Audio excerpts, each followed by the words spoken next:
Les PEP 18 sont une association loi 1901. Nous appartenons au réseau de la Fédération générale des pupilles de l'enseignement public. En 1953, un premier institut médico-éducatif est ouvert. Sous l'impulsion des lois du 2 janvier 2002, du 11 février 2005 et des appels à projets, nous avons progressivement créé des établissements, services et dispositifs pour répondre aux besoins des personnes en situation de handicap à tous les âges de la vie. Nous avons aujourd'hui la responsabilité de 29 établissements, services et dispositifs médico-sociaux dans le Cher. Nos activités se sont également diversifiées dans le cadre des politiques publiques, avec notamment le déploiement du CRIA 18, le Centre Ressources Illettrisme et Analphabétisme, et PEP 18 formation dédiée aux salariés du secteur médico-social et personnes accompagnées. Nous sommes une association de l'économie sociale et solidaire. Nos missions sont un engagement pour la transformation sociale, un engagement éthique et responsable, un engagement territorial, un engagement dans l'évolution des pratiques dans les domaines de l'éducation, la participation sociale, l'emploi, la santé, la culture, les aidants, la recherche et le développement. Aujourd'hui, l'association des PEP 18 est constituée en 6 pôles, 20 établissements, 3 services et 6 dispositifs. Nous employons 650 salariés au service de l'accompagnement de 2450 personnes. Ancrés dans les valeurs républicaines, nous nous engageons avec toutes les parties prenantes dans des projets.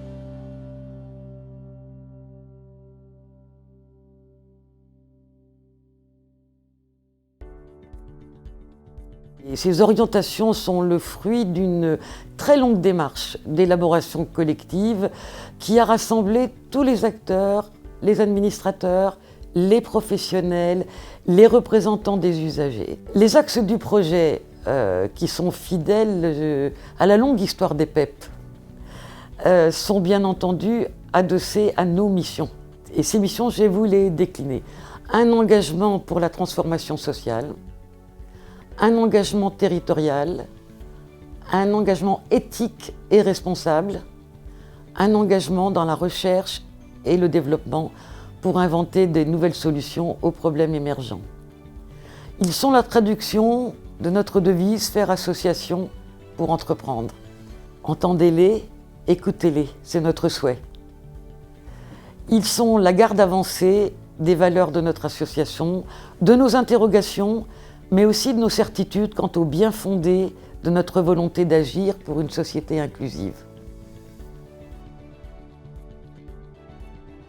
C'est pour moi permettre la participation des personnes accompagnées, des aidants et des professionnels. C'est aussi autoriser la prise de risque et le droit à l'erreur des personnes accompagnées, mais aussi des professionnels. Et c'est en reconnaissant et en soutenant les expertises des aidants tout au long de leur parcours de vie. Dans mon expérience, la chose primordiale est de construire ensemble le projet de la personne accompagnée entre toutes les parties, l'aidant, les professionnels et surtout la personne accompagnée, dont il est fondamental d'être à l'écoute de ses désirs et de ses choix de vie dans le respect de sa personne. Ensuite, je dirais qu'il est fondamental d'associer l'aidant, car personnellement, j'ai pris conscience finalement que très récemment de mes capacités d'expertise. Par mon accompagnement, ma gestion du quotidien, des difficultés rencontrées et des solutions que je peux mettre en place, je peux moi aussi transmettre mes connaissances et mon savoir-faire, savoir-être auprès des professionnels pour garantir une meilleure efficacité dans la prise en charge de ma fille en institut. C'est améliorer notre communication interne et notre ouverture dans l'environnement, et c'est rendre l'information accessible avec une communication bienveillante. C'est que je pense qu'il faut beaucoup chercher parce que malheureusement, quand vous êtes face au handicap, on ne vient pas cogner à votre porte avec des solutions. C'est à vous de vous débrouiller. Donc si vous êtes un peu alerte, un peu dégourdi, vous allez aller taper à plein de portes, vous allez aller chercher sur Internet et vous allez trouver des idées. Mais si vous êtes plus affaibli par l'annonce ou que c'est plus compliqué pour vous, c'est toute la difficulté du problème. Et je pense que ça, c'est un des axes sur lesquels il faut travailler, aller un peu plus vers les personnes qui n'y arrivent pas pour leur montrer tout ce qui existe parce qu'il existe des choses. Il en existe plein. Mais il faut mettre les réseaux en communication. Parce que c'est ça maintenant, l'avenir, c'est les réseaux. Plus vous connaissez de personnes, plus vous avancez, plus vous mettez les ressources en commune et plus vous pouvez tirer les personnes vers le haut, quoi. Pour ça, il faut que les associations qui accueillent ces enfants-là, elles puissent communiquer vers l'extérieur, elles puissent avoir plein de partenaires, il faudrait des forums. En fait, on en revient toujours au même problème. Il y a d'un côté le monde ordinaire et de l'autre côté le monde spécialisé. Et il faut qu'il y ait de plus en plus de passerelles entre ces deux milieux-là. Il faut qu'on arrive à gommer les murs qui séparent ces deux milieux. Les entreprises, enfin en tout cas en faisant des Duo Day ou en tous les cas en faisant des stages, c'est aussi vraiment les impliquer dans notre projet associatif inclusif. Donc c'est ce qui permet aussi à l'entreprise de vraiment prendre part au projet en acceptant des stagiaires et des Duo Day. Alors ces 3 axes sont trouver un équilibre entre besoin de protection et prise de risque, ouvrir la possibilité d'expérimenter dans sa propre vie, et puis donner et reconnaître une place aux aidants.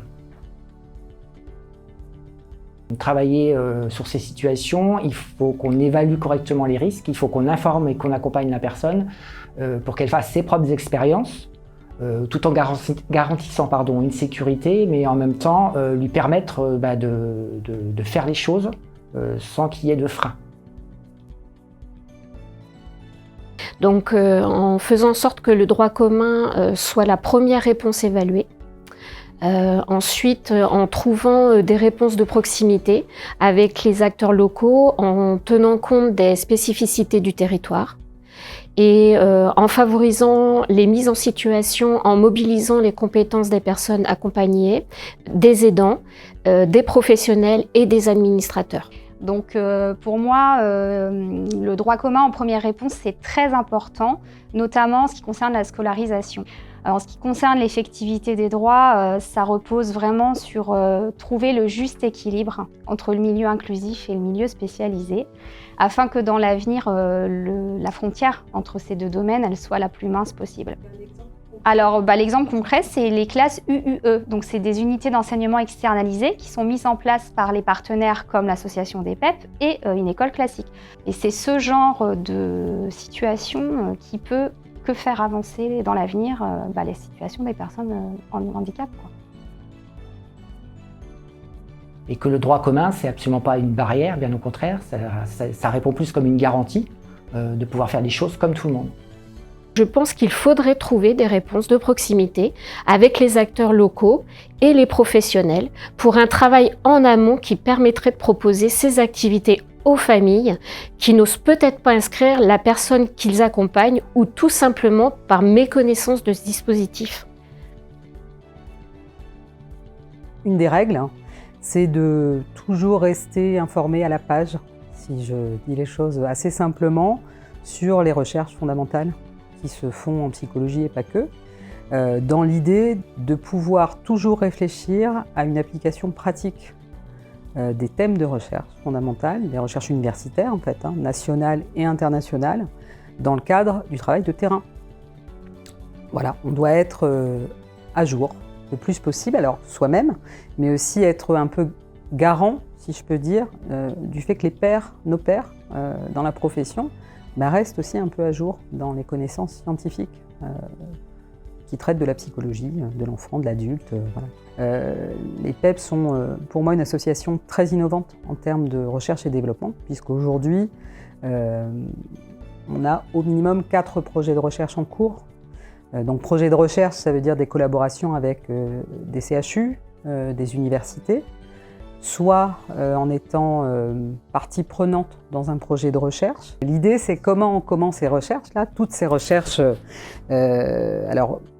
auxquelles les professionnels participent, mais surtout les personnes accompagnées, leurs familles.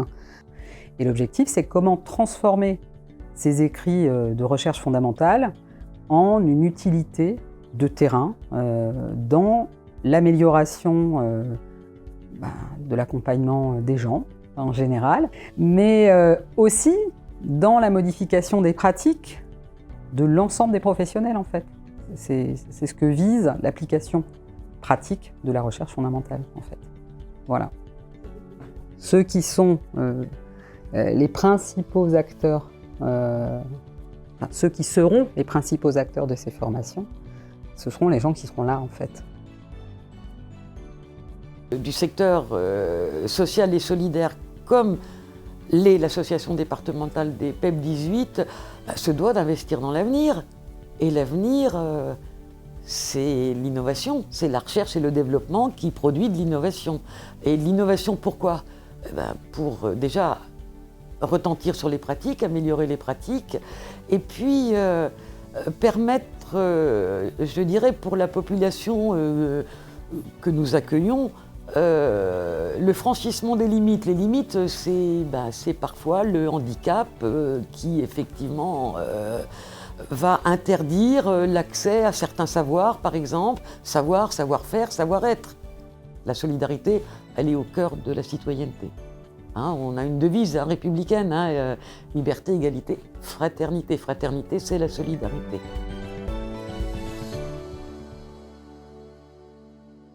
L'association des PEP 18 s'engage à relever 8 défis d'ici fin 2027. Défi numéro 1. L'association doit faire évoluer son modèle de gouvernance en phase avec l'environnement politique et économique de la société. Défi numéro 2. Faire évoluer les pratiques pour favoriser l'accès aux droits et la pleine participation de tous. Défi numéro 3. Évaluer nos actions sociales, économiques, écologiques et politiques.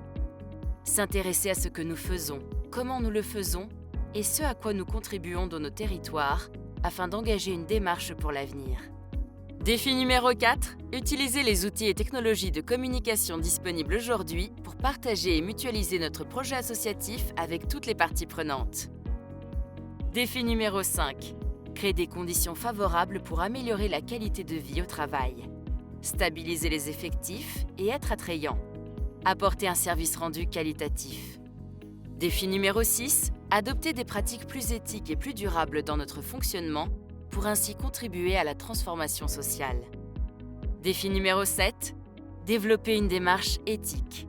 Améliorer nos comportements pour progresser dans nos pratiques et répondre à la commande publique. Défi numéro 8.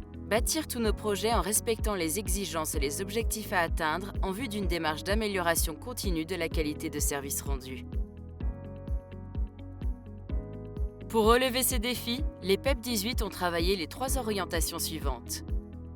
La première doit mobiliser toutes les parties prenantes, administrateurs, professionnels et familles, pour un mouvement associatif qui place la personne accompagnée et les aidants au cœur du projet associatif et de ses actions.